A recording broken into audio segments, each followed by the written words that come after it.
Consolider les constantes, oui, c'est vrai, il y a des choses à consolider, mais aussi on doit consolider une croissance tout aussi exsangue, tout aussi inconstante. Oui, il faut écouter les Sénégalais, merci de les écouter, puisque les Sénégalais ont été oubliés au profit d'une illusion d'émergence, et enfin cap vers un nouveau plan Sénégal émergent que j'espère nous aurons à écrire.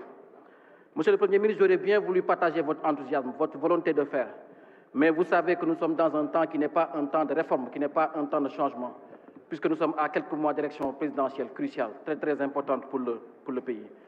Et pour neutraliser le risque politique qui pèse sur le budget, la première question que j'ai envie de vous poser, c'est quand est-ce que le président Macky Sall compte informer les Sénégalais sur sa décision par rapport à sa volonté de briguer ou non un second mandat. C'est très très important sur les risques. Monsieur le Premier ministre, en parcourant le budget avec les différents ministères, il y a quelque chose qui sautait à l'œil. C'est le nombre pléthorique de ministres. Est-ce que ce n'était pas là le premier signal sur votre volonté de changer? Puisque une administration azimutée, c'est des postes de dépenses azimutés aussi et des centres de décision qui sont tout aussi azimutés. Et là, il se pose une question que vous avez reprise et qui est très très importante, c'est la question de la qualité de la dépense publique. Les voitures, les téléphones sont des accessoires. Le principal, c'est l'homme qui occupe le poste.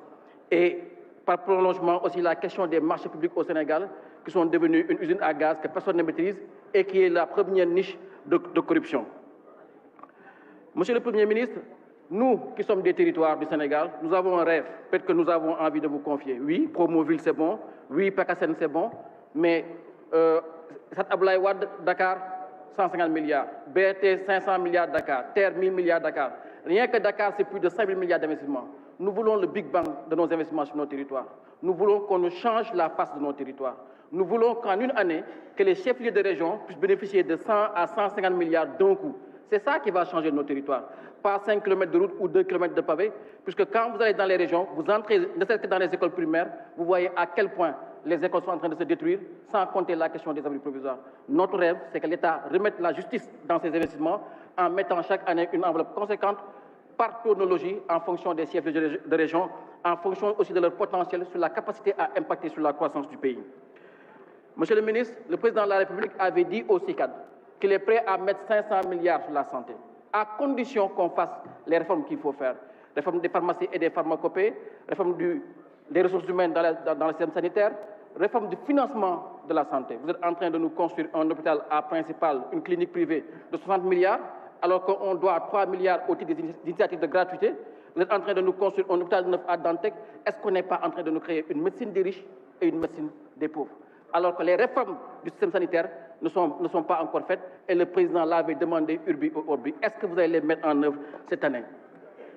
Monsieur le Premier ministre, vous allez écrire un nouveau plan Sénégal émergent qui, j'espère que cette fois-ci, seront écrits et par des Sénégalais. Est-ce qu'on ne devrait pas, monsieur le ministre, s'asseoir sur ce concept d'émergence et travailler sur la robustesse et la résilience de notre économie? Le Covid nous l'a montré, nous avons encore des faiblesses. Et ce qu'il faut faire, c'est de faire en sorte que notre économie soit capable de résister aux chocs extérieurs. C'est ça le plus grand défi et on espère que ce nouveau plan Sénégal émergent sera beaucoup plus conforme à nos réalités, plus ambitieux dans la volonté de remettre le Sénégalais au centre de la décision publique. Merci beaucoup.